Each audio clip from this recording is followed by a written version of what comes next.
Ég vil bjóða ykkur hjartanlega velkomin til þessa fundar í fundarröðunni til róttækrar skoðunar.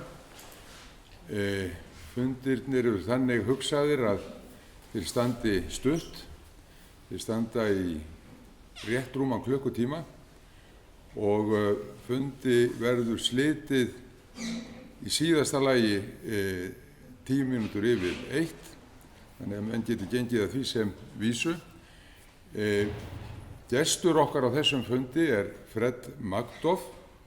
Hann sérfræðingur í plöntu og jarðvegsfræðum við háskólann í Vermont í Bandaríkjunum og hann hefur skrifað mikið þetta efni, gefið út fjölda bóka og ein slík hefur komið út í íslenskri þýðingu og hægt að festa kaup á bókinni hér hjá honum Þorvaldi Þorvaldssyni sem situr þarna aftast og þýddi bókina og fleiri munu hafa þar komið að.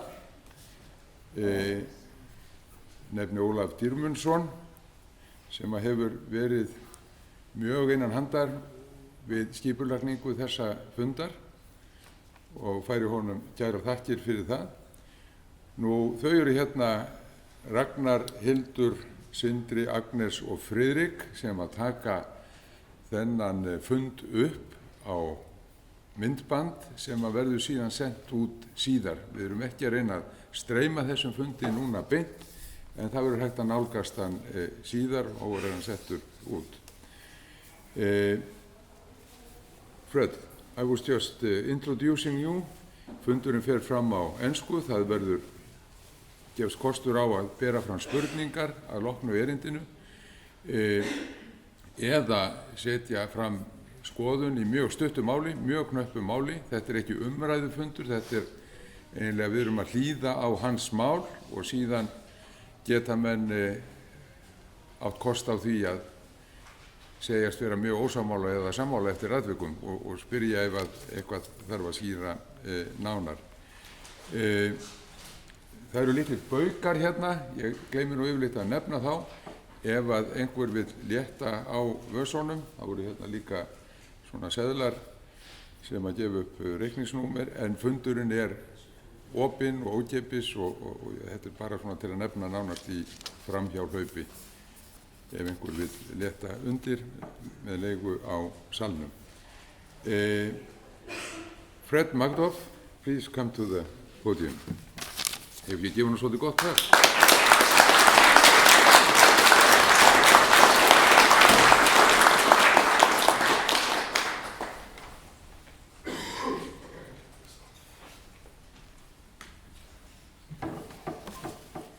It's a pleasure to be here in Iceland. I would like to thank Valdi and Ogmundar for the invitation to come, and it's a pleasure to be here with you. I will do my best to talk reasonably slowly and distinctly. If there's something that I'm saying that you don't understand, that's not clear, please let me know, because I understand that I'm speaking in a different language than you're used to, even if you know English. What I'm going to do is sort of very relatively quickly try to outline the environmental and social issues and crises that are facing the world today, and then try to discuss what might be causing them. And what has happened is really in the last few years has been a tremendous acceleration of many problems that we have been having. A lot of it goes back to maybe 50 years ago, 60 years ago, after World War II, when there was a great increase in economic growth in the industrialized nations, and new nations industrializing. And you see increases in the production of plastics, the increase in the use of other uses of petrochemicals, the fossil fuel emissions, fertilizer production and use, and just in almost anything that you look at, you see a huge increase in use after World War II. And some of that is accelerating to this day. And this has many effects. I'll talk a little bit about climate change, and then I'll get to some other issues. And I'm more than happy to talk about any of these at more length. I want to go over them fairly quickly to try to get to a discussion about why these may be happening. But the last 5 years, that's 2014, 15, 16, 17, and 18, were the warmest years globally on record, okay? So, and if you go back to the last, to the 10 warmest years, they were all in the last, basically since the turn of the century. One, I believe, was before. This last July 2019, was the warmest month ever recorded in global history. Okay, this records only go back to the late 1800s, of course. And October, that is last month, was the warmest October ever recorded. Again, this is a global issue, not just in every area. Turn it down some. There were heat waves in 2018 and 2019 in the United States, in Europe, in many parts of the world, in Asia, in the Middle East. Japan got to 41 degrees centigrade, which was the hottest was ever recorded. This was last year. This year, Paris, good parts of Europe got very, very hot. India, Pakistan, we're talking in some cases 50 degrees centigrade. 40, 41 became very common, and 50 is also starting to happen now in some cities. This is really unbearable for humans to live in. And of course, it's not just the heat during the day. The problem with heat waves is it doesn't cool down at night, and so your body can't get acclimated to a cooler temperature, and then the next day it's also hot. And so 2 or 3 or 4 or 5 days like this, and it takes a dramatic toll on human physiology. So then we've had, of course, also part of this heat wave this last summer, there was enough water that melted from Greenland, from the glaciers in Greenland, to raise global sea levels by a half a millimeter, of course. So that is actually measurable. This is the amount of water that melted in one heat wave in 1 year. Okay, so these are very dramatic occurrences which have gone on in the last few years. The wildfires, I'm sure you've heard about them. They were in Europe last year. This year in the United States, we've had them right now, today, in the newspapers.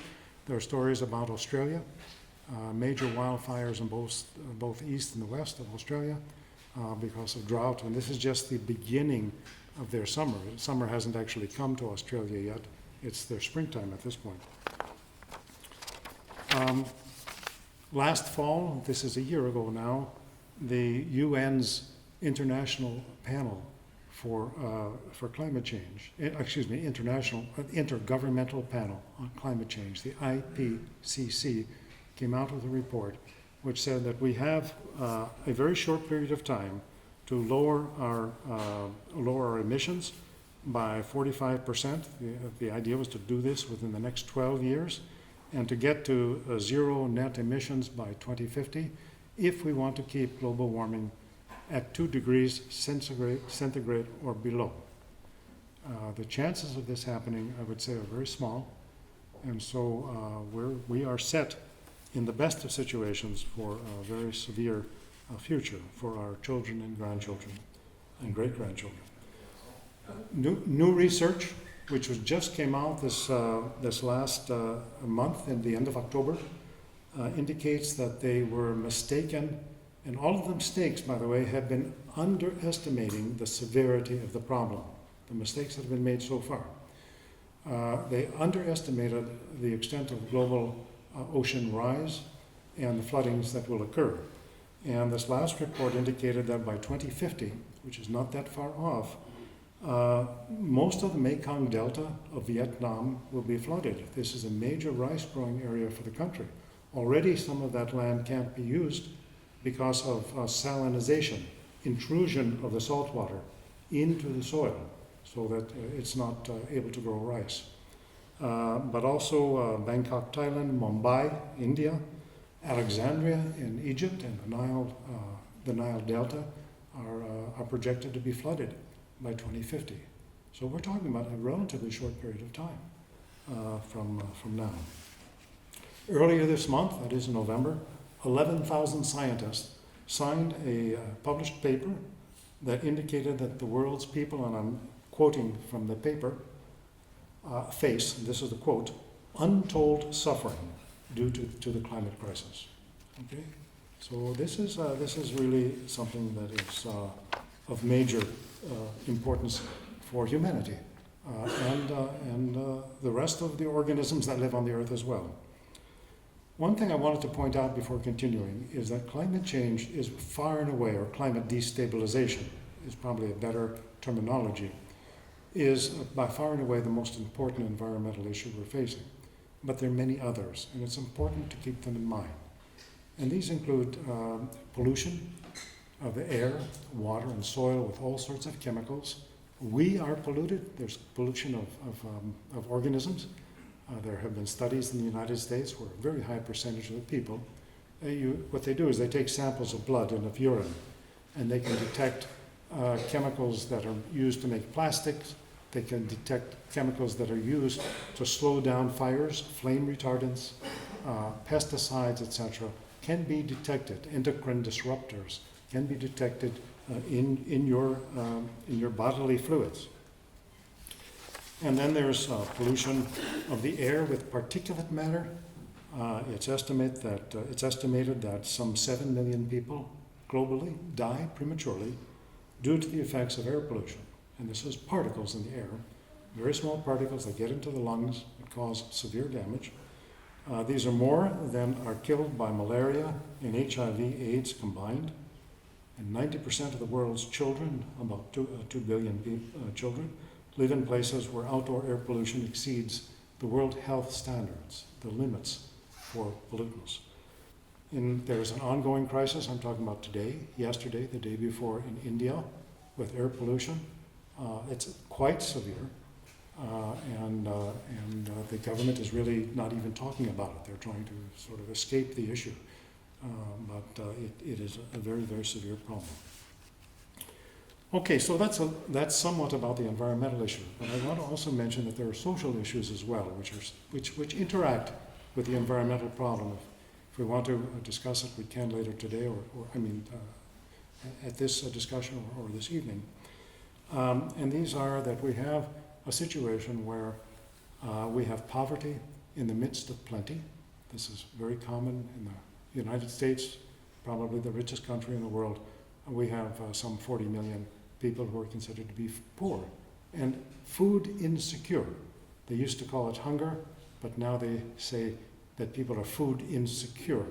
It's a more acceptable terminology than hunger, and so hunger was abolished. The word was abolished by the government, and this new phraseology was introduced.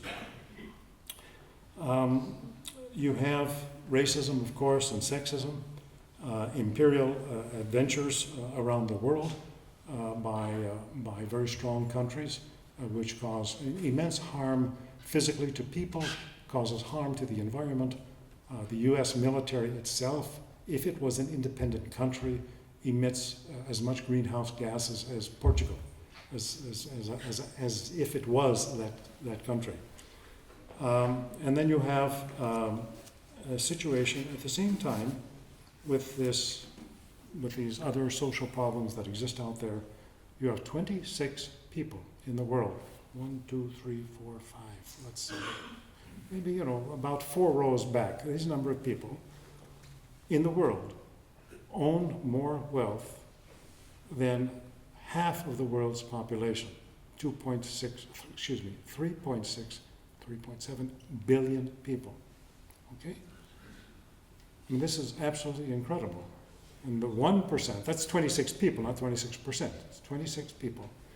1% of the world's population controls more wealth, or about the same wealth, as the other 99%. So it gives you some idea. So we have these extremes inequality of wealth that have occurred, of income and of wealth that have occurred. And what you have is an overaccumulation of capital. You've got so much money that the capitalists don't know what to do with it. This is a major problem. How do you invest your money? And right now there's like $17 trillion, which is hard to think of, the magnitude, that's invested in bonds that receive less than 0% interest. In other words, when you give them money, this would be a German bond, let's say, you will get back less money than you gave them. Well, why would anybody do that? Because they don't know where else to put their money for 1 year or 6 months or something like that, okay? I mean, we're talking about what they talk about, a tsunami of wealth or a tidal wave of wealth that's sort of slushing all over the world, trying to make interest, trying to get some profits. Okay. So I'm trying to set the context for the rest of the discussion. So why is this occurring? Why do we have these social issues occurring, these extremes inequalities of wealth and of income that we see, and these severe environmental problems? These are not trivial problems. These are quite severe. And the main reasons that you usually hear, and I've heard these are not anything that I'm making up, okay? That it's some variation that we are all responsible, or that we individually are responsible, and therefore all of us are responsible. And that is a very, very common explanation. And there are different variations. One of them is, well, just as a species, we're naturally greedy and we're naturally destructive. And there's just nothing we can do about it. That's who we are as human beings, okay? So that's one explanation. It was in Science magazine 2 years ago. It's our psychology that's the problem. And this is a quote from the article. Disruptions of the Earth's ecosystems are at their root a human behavior problem. Psychology is a potent tool for understanding the external and internal drivers of human behavior that lead to unsustainable living. So I would guess the solution is clearly we need a lot of psychiatrists, and we all need to go to discuss things with them, and they're going to set us straight, and that's going to solve everything. One I've heard, this is very common, it is our growth paradigm. It's our way of thinking that we just believe in growth, that this is the problem, and that therefore we believe that we should have more growth tomorrow than we had today, next year than we had last year, and that this is a problem, and more growth, and I'll come back to that, is a problem, as I will talk. But it's not the issue of what's causing the growth. They say what's causing the growth is we believe in growth. And if we didn't believe in growth, if we believed in something else, and if we measured something else instead of gross domestic product, then everything would be fine. So they've suggested measuring gross domestic happiness instead of, if we had a survey, then everything would be wonderful. We wouldn't concentrate on growth. Then there's, you're just not purchasing the right things, okay? You just don't know. You should be purchasing green products instead of products that are made with polluting industries. And so you really have to become a better consumer and make better choices. And also then, of course, there are too many people in the world. And I had a long discussion with some people about this, and I tried to understand where they were coming from. What did they mean by this, and what was their solution? And mainly the solutions of people who feel that is that you really need to have birth control in places like India and now Africa, of course, which is the most rapidly growing area in the world. And the reality is that there are too many people in the world, but the problem is there's too many very rich people in the world. That is the population problem. And an IMF economist estimated, this was a couple of years back, that the top 10% of the world's population was using about 60% of the resources of the world. Okay, so top 10% is a lot of people, right? 10% of what are we now? We're over 7 billion people, so we're talking some 700 million people, but they're using about 60% of the world's resources. If they could consume What the next 10% down consumes, that is, you're still fairly wealthy on a global standard, you could probably reduce greenhouse gases by 30% or 40%, just like that, okay? So the population problem isn't too many poor people. That's certainly not the problem. The poor people are not making any major contribution whatsoever to these problems. I'm talking about the global ones. There may be local issues. But the problem of climate change is certainly a problem of wealthy people excessively consuming all sorts of things. Okay, so, and then regarding the poor and the homeless people, what is the explanation that's given? What's in the United States is very common, I think in Europe too. The problem is they themselves. They are the problem because they made bad decisions. If they had only gotten a better education, if they had only gotten married, if they didn't have children and not be married as single parents, if they had done whatever, they would be better off. It's not a systemic issue, it's their own behavior that's the problem. And many years ago, the sociologist, and I don't know even what to call him, anthropologist, historian, W.E.B. Du Bois in the United States, wrote that it is this fact that people believe that so many, this is a quotation, so many civilized persons are willing to live in comfort, even if the price of this is poverty, ignorance, and disease of the majority of their fellow men. So I can have a clear conscience and consume a lot and to live as a rich person and do whatever I want to do because I know that these other less fortunate people, the problem is they themselves and they have to fix it. It's not my job to fix it, and therefore I can have a clear conscience and go ahead and do what I'm going to do. Okay. Well, my contention, as well as others that I've written with, like John Bellamy Foster, that I wrote the book with, that was translated into Icelandic, is that it is capitalism that is the problem, and it's the way capitalism normally operates that creates these problems. It's not just neoliberal capitalism, which has been targeted, but it's just the way the system functions, and I'd like to get into that. The whole purpose of capitalism, of course, is not to provide you with what you need for your existence. Okay? The purpose of capitalism is to make money. Okay? You make something in order to be able to sell it in a market, in order to make more money than you started with. Right?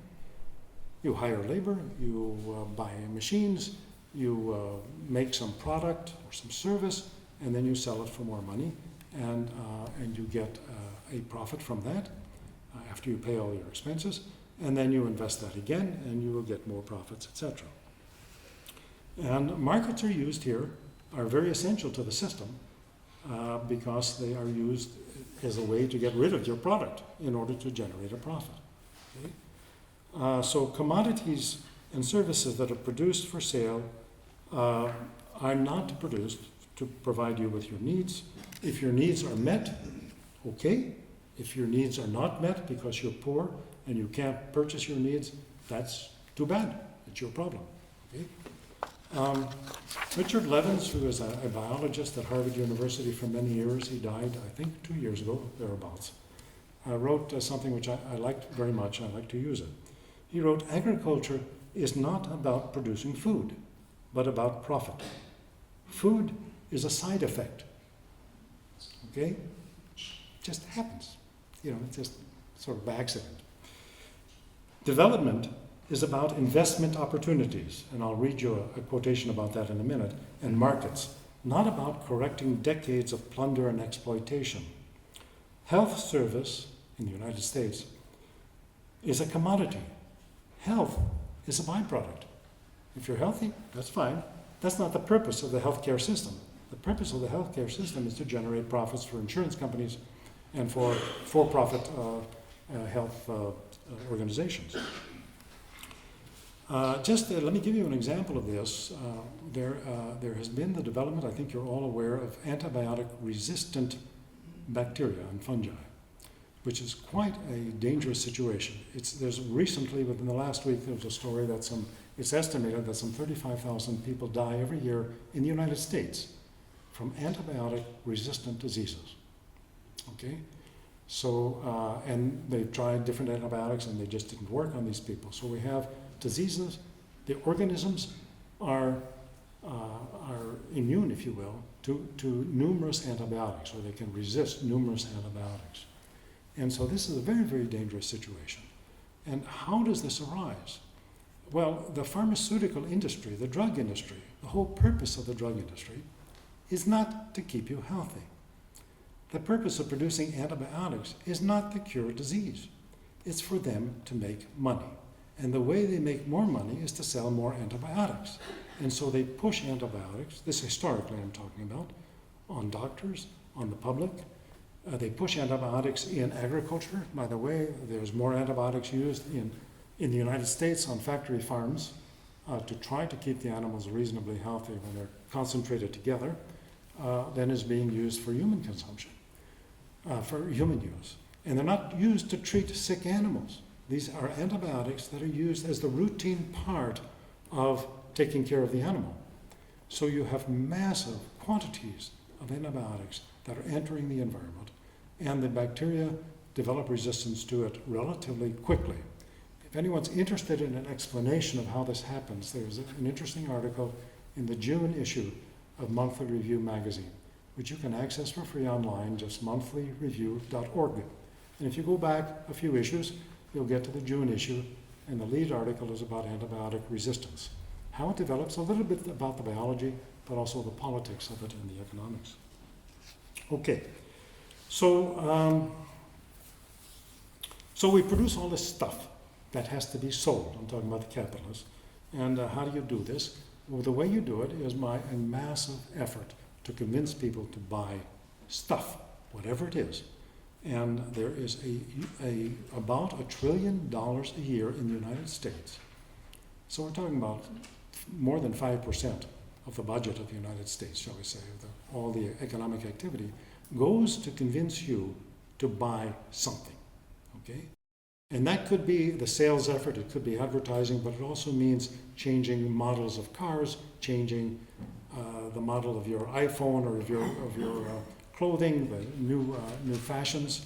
Fashions are actually changing more quickly in order to get you to buy more clothing so that you throw out the old clothing, which is becoming a problem because it goes to the landfill.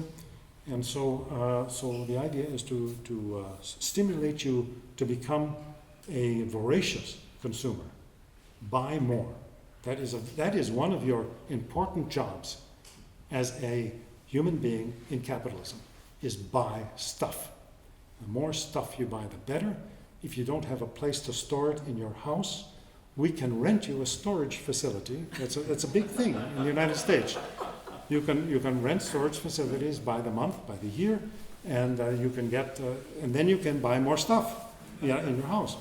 So, and people do this. It really happens. You export to other countries. That's one of the things that happens. You produce in other countries to sell to their markets as well. And many things are done to stimulate the production and the getting rid of material. Now, there is nothing that's built into the functioning of the system that can take into account the social and ecological effects. It's an economic system that has to grow, or else it's in crisis. Okay, so this growth paradigm that people were talking about, it's not the cause of it, it's really the response. You have a system that has to grow. Okay, if it's not growing, you've got people thrown out of work. You've got people suffering drastically. So like the last recession, during 2008, 2009, 2010, there was suffering in the United States, around the world. I know you folks had troubles here in Iceland as well. And this is something which happens when you don't have growth. And so the governments do things to stimulate growth. Companies are always measuring themselves on trying to grow. They're competing against other companies, and they have to grow by competition, and then they buy out other companies in order to grow. But as the economist Herman Daly put it, infinite growth on a finite planet is impossible. And it's been called the impossibility theorem. And it's more than a theorem, I think it's sort of the reality. You can't have infinite growth with finite resources. It just can't go on. So in such a system, there's no such thing as enough. There's no such thing as too much. You can't be too wealthy. There's no such thing. A company can't have too much profits. There's no such thing. You're always striving for more profits next year than you had last year. And there is no way to rationally organize production to take into account the promotion of social and ecological health and well-being, or to prevent their degradation. And what this causes is all the environmental problems we end up with, and social problems. And the economists call these externalities. If you've ever heard the term, it's a very common term in academic circles. These are they happen by accident. And they're not planned, it's true, they're not planned. But if you're an industrialist and you are producing something and you have some water that's contaminated with waste, and the cheapest way for you to get rid of it is just to put it in the river that's right next to you, like DuPont did with their Teflon material, which poisoned a lot of people. You do it, okay? So that's unless there's somebody there to stop you. Let me just give you an example, which is quoted in a new book that I've written on creating an ecological society. This is a person who was at this meeting, is describing a meeting taking place in the financial district in London, okay? And it's just an example. Okay, so this is a quotation. A group of Indonesian businessmen organized a lunch to raise 30 million pounds sterling to finance the clearing of a rainforest and the construction of a pulp paper plant. What struck me was how financial rationalism often overcomes common sense, that profit itself is a good thing, whatever the activity, whatever the occasion. What happened to the Indonesian rainforest was dependent upon financial decisions made over lunch that day. The financial benefits would come to the institutions in London, Paris, or New York. Very little, if any, would go to the local people. The rainforest may be geographically located in the Far East, but financially, it might as well be located in London's Square Mile, which is the London's equivalent of Wall Street, a financial district of London. So what is absolutely rational from an economic point of view in a capitalist society becomes completely irrational and destructive from a social or ecological point of view. What about people who are living in that rainforest? What about people who are using products in that rainforest? What about the animals that are living in that rainforest? And what about the plants that existed in the diverse ecosystem in that rainforest? All of these don't come into account when you're making decisions about whether you can make a profit or not. All of these other issues become irrelevant. They become, in the words of the economist, externalities. So in essence, these decisions, corporations, in essence, I really hadn't considered this until relatively recently. They need to operate as if they are psychopaths, okay? As if they are a psychopathic entity. And I figured I'd look up the psychopath definition. It's a personality disorder characterized by persistent antisocial behavior, impaired empathy, and remorse. You don't have remorse, you don't feel sorry, and bold, disinhibited, and egotistical traits. Of course, that sounds like somebody we know in the United States very well. And I think it's probably a good definition of the President of the United States. But in essence, a capitalist firm or a corporation has to operate that way too. You can't have sympathy for the animals in the rainforest if you're making decisions about how to make a profit off of the rainforest. Okay? So that it's not that these are bad people, it's that the framework within which they're working is such that they are driven to these decisions that they think of as completely rational. And from a capitalist economic point of view, they are, if they make the right decisions from their point of view. It is my contention that you can't reform your way out of these problems. They are just too severe and too much integrated into how the system functions to actually reform them. Reforms can sort of take off the worst effects, and if they are applied well. But what happens is many times these regulations are actually formulated by the companies that are going to be regulated. This is in the United States. They have lobbyists who come to Congress, who actually, some of the lobbyists write the regulations that are then used to regulate those industries. So they're written in such a way as to make them very easy to follow, not very onerous, difficult. There you are. There was a Bloomberg News. Bloomberg is one of the major financial news services in the United States.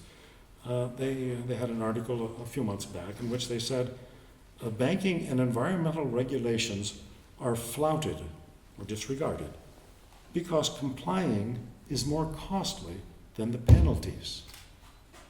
It's cheaper if you get caught to pay the fine than it is to comply with the regulations. Okay? So why worry about the regulations? If they catch you, they catch you. So what some people have said, okay, we agree. There are problems with capitalism, but really there is not another alternative. This is what Margaret Thatcher said in England. This is an expression which has been abbreviated to be TINA. There is no alternative. And in the United States, we heard a different variation by Francis Fukuyama, who said, this is the end of history. Neoliberal capitalism is the end of history. That's it. This is the best possible system. It may not be perfect, but it's the best we can do, and it's not going to be any different. And one of the reasons it's not going to be different is because it fits perfectly with our human nature. Absolutely perfectly. Because you need greed and competitiveness in order to operate in individualism, to operate within a capitalist system. And we clearly exhibit greed and individualism and competition. So our human nature is perfectly made for capitalism. Okay? And therefore, how could you have another system? It's just absolutely out of the question. We're just naturally selfish. That's all there is to it. And in a way, they're right about capitalism. You need to have greed to be a good capitalist. You have to have the desire to have more and more money if you're going to be a good capitalist. Otherwise, you're just a lousy capitalist and you're going to be put out of business because somebody else has that greed stronger than you, and they're going to outcompete you, and they're going to buy your company for nothing, because they're going to just destroy you. You have to want to compete. You have to want to do this, and we're taught to do this at a very early age, to compete with one another in school, for grades, for sports. We're taught that these are good traits, and that we should individualism is good. We should look out for ourselves, our families, and forget everybody else. But the problem with this analysis, if you want to call it that, is that we have within us a wide variety of characteristics or traits that we exhibit as human beings, I'm talking about. And these go from the worst to the best. And the worst is we kill other people. We do. We destroy, as we know. Some people even torture other people. We are greedy, selfish, individualistic, competitiveness, but we also have a tendency to cooperation, reciprocity. You do this for me, and then I'll do this for you. Empathy, altruism, these are all part of the human experience, if you will, part of the human characteristics. And what happens is, and also let me add a few others, the desire to treat others fairly and to be treated fairly. This is something that is very basic in humans. Very young children exhibit this, okay? And primates exhibit this, by the way. There is, you can find on the web, Frans de Waal, who is a well-known primatologist in the southeast of the United States. I believe he's Dutch. I think he's from Holland. And he and his co-workers have done experiments. This is with monkeys, capuchin monkeys. And you put them side by side, and you give them both a piece of cucumber, and they're happy. Everybody's happy. You give one of them a grape and the other one a cucumber. The one who got the cucumber is not happy at all, because the grape is more tasty, and they would rather have the grape if their neighbor is getting the grape. And this one takes the cucumber and eventually will throw it out, and they're into these little cages. They'll grab it and go like this. They're very angry.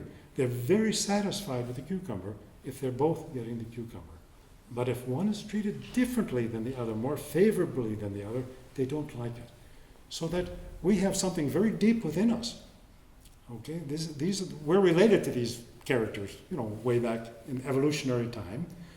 And I think that we have within us the same type of concern, that we want to be treated fairly. We want to be treated like the other person. And so I think this is something quite deep. So we have all of the essential characteristics for functioning in a different system. And for 99+% of the time that we existed as a species, human beings, we've existed, they say now, 300,000 years as a species, that we have lived.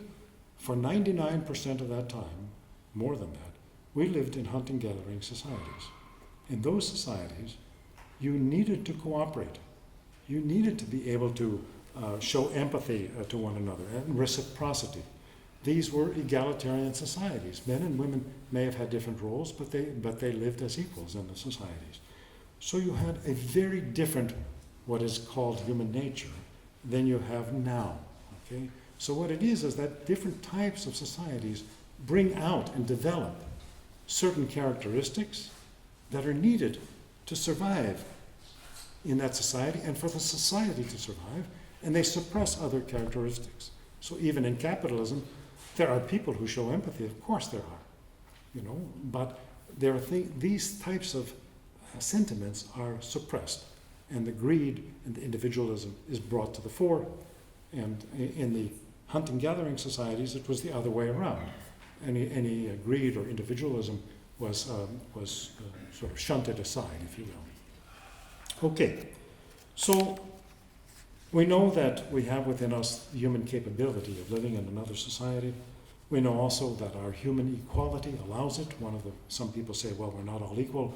There are different people, men, women, races, etc., that are different from one another, and therefore we can't have an egalitarian society.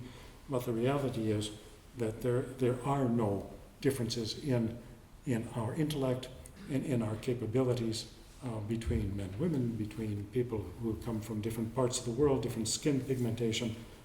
It is well documented that we are a relatively young species with relatively little genetic variation. And we are essentially all equal. It doesn't mean all people are the exact same as everyone else, but within groups of people, of where you came from, you are no different than on average, than a group of people that came from some other place, with regard to your capabilities and your morality, etc. So we know that our equality allows us to live in an egalitarian society. We know that our human nature allows us to live in a more cooperative society. And we know that the biosphere, the way the biosphere functions, allows us to do things in a much more ecologically sound way. How am I doing on time? Very well indeed. I am? I'm surprised. There's no clock. I have no idea. And I can go on talking for too long. And I know there's a time limit. I'm doing okay. All right. So there are many examples I can give of this issue, and we can come back to it if you want to today, at this session also, there's going to be a discussion this evening, examples in agriculture and other areas where we know how to grow food in environmentally sound ways. We don't have to use pesticides. We don't have to use the massive amounts of fertilizers that are being used. And I'm more than happy to get into these issues. These are very near and dear to my heart. But I'd like to get into the issue of society. What type of society is needed? And I'd like to start with a quote from the civil rights leader. This is more than 50 years old, from April 4th, 1967, Martin Luther King. He said, "We must rapidly begin the shift from a thing-oriented society to a person-oriented society, when machines and computers, profit, motive, and property rights are considered more important than people, the giant triplets of racism, extreme materialism, and militarism are incapable of being conquered." In other words, we need a completely different political, economic, social system. In capitalism, we are at the service of the economy. Okay? We have two jobs. One is to get a job, to make money, to make the system function, to make things that capitalists can sell. The other job is to buy stuff, and the more stuff you buy, the better, almost by definition. And what we need is the other way around. We don't have profit as the deciding factor of what gets produced and how it gets produced as it is now. We need an economy and a society organized to be at the surface of humanity, supplying everyone with what they need to develop their full human potential. At the same time, the economic, political, and social system must not have the compulsion for exponential growth, but rather function to regenerate and maintain the health of the biosphere upon which we and other species depend. This allows us, humans, to rationally regulate our interaction with the rest of the biosphere, with the rest of the environment, as we go about producing what we need for a good life.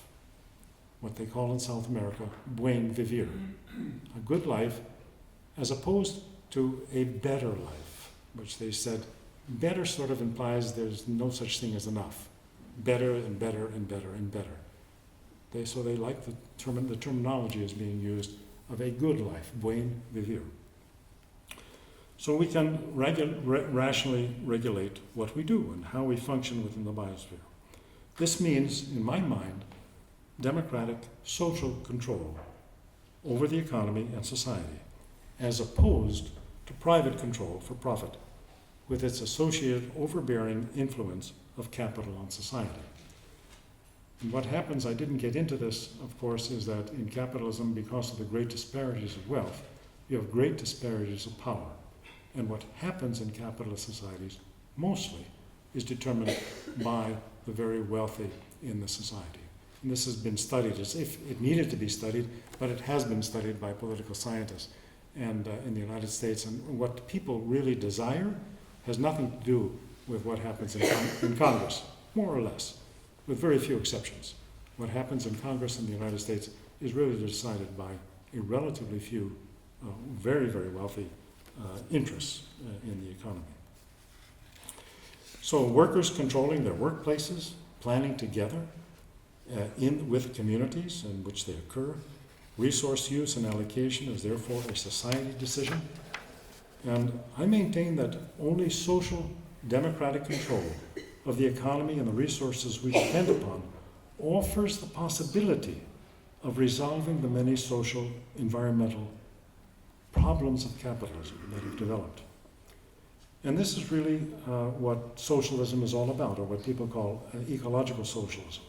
It will allow us to live with substantive equality in harmony with the laws of nature in such a way that we, in the terms of Karl Marx, if you'll pardon me using it, hand it down to succeeding generations in an improved condition. Okay? So that This does not guarantee it. I've had a discussion with some people say, well, Fred, you can't guarantee that this type of society is really going to be able to do things better from an environmental point of view. And I said, no, you can't guarantee anything about the future. But this offers the possibility of doing it because you create a society and an economy in which these are taken into consideration. Versus what we have now is an economy and a society in which there is no way to take these into consideration, like when those gentlemen, and they're all men, were talking about the Indonesian rainforest. Okay? There was nothing there in that discussion about anything except how to make money. That was the only issue whatsoever. So this gives you the opportunity for achieving equality and for ecological sanity. So in this book, Creating an Ecological Society, which I've written with Chris Williams, we tried to outline in one of the chapters what our thinking is, what that society might be like. How would it operate? How would it be organized? And there's no way that I can get into that discussion now, but just to give you a little flavor of some of the headings, if you will, and subheadings.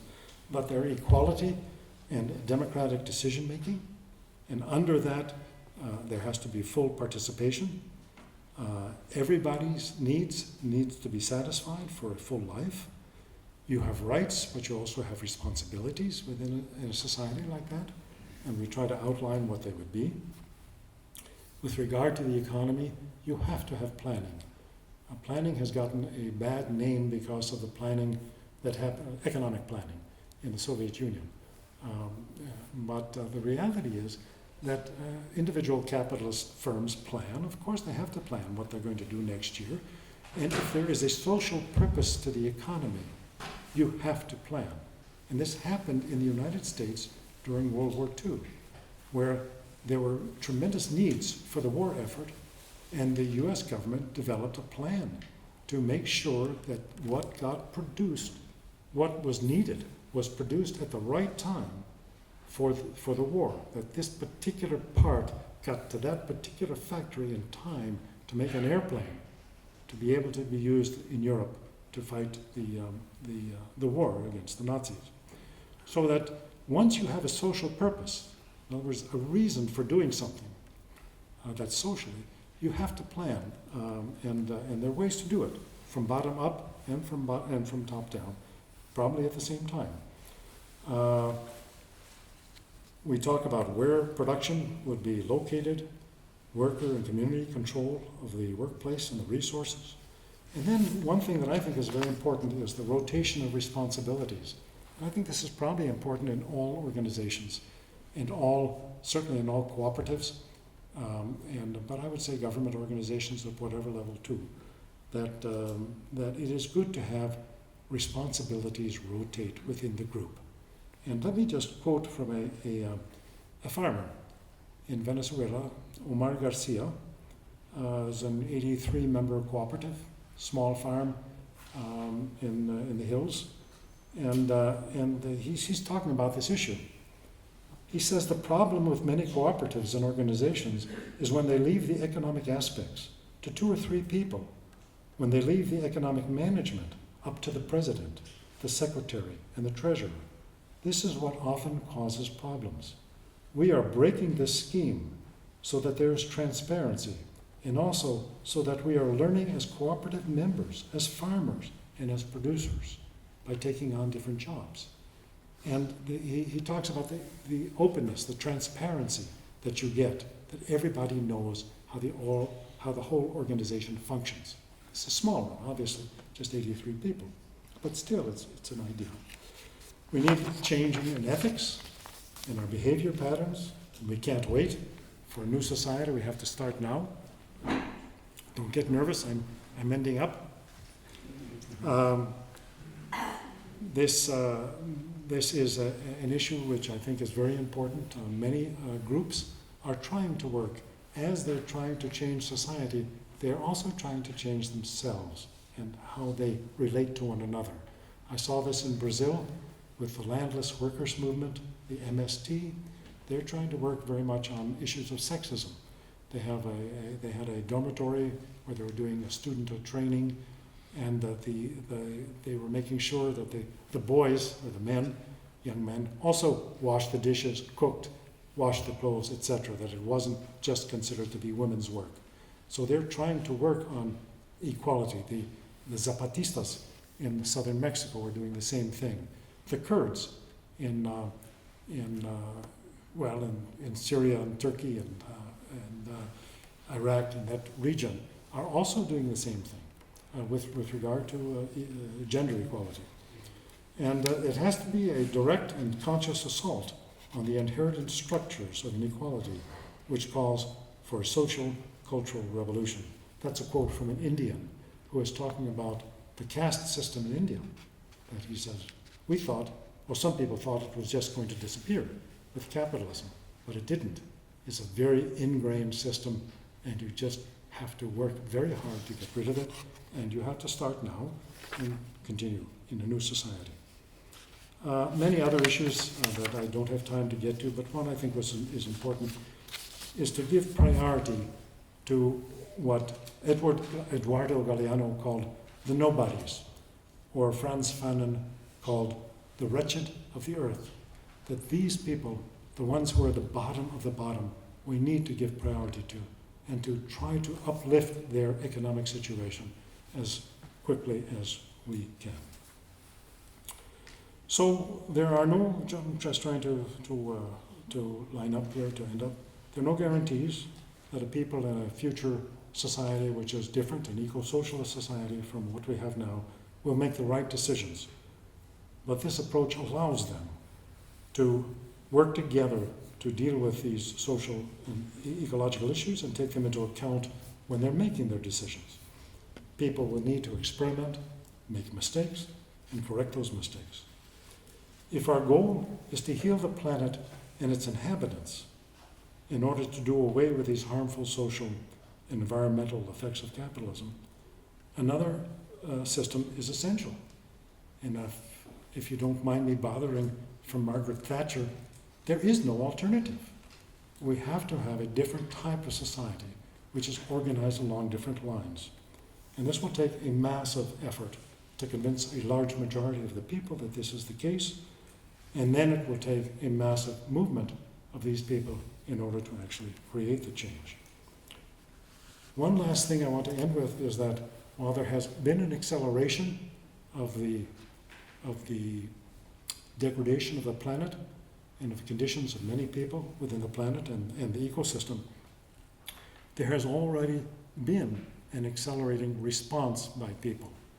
And in the latest edition of Monthly Review, which is the November issue, which you can also access online for free, there's a lead story which is called On Fire This Time by John Bellamy Foster, who is my co-author in that Creating an Ecological Society, in which he outlines at the very beginning of the article what has happened from September 2018 with Greta Thunberg in Scandinavia, starting the student strike for climate change, what has happened up until now. And of course that includes the September 20th of this year massive demonstrations around the world, and includes a number of very important reports that came out internationally, and organizations that are organizing resistance to these problems and to try to create change. Let me end with if you will, a quote from Greta in front of the United Nations less than 2 months ago. This is September 25th. She was speaking in front of the United Nations. Ecosystems all over,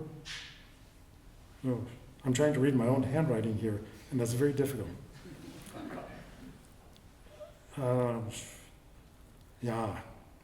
We're in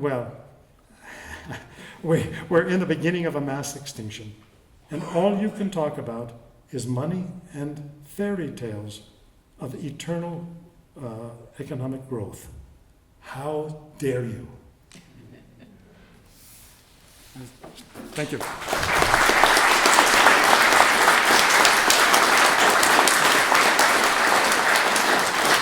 Well, thank you very much, Fred Magdoff, for giving us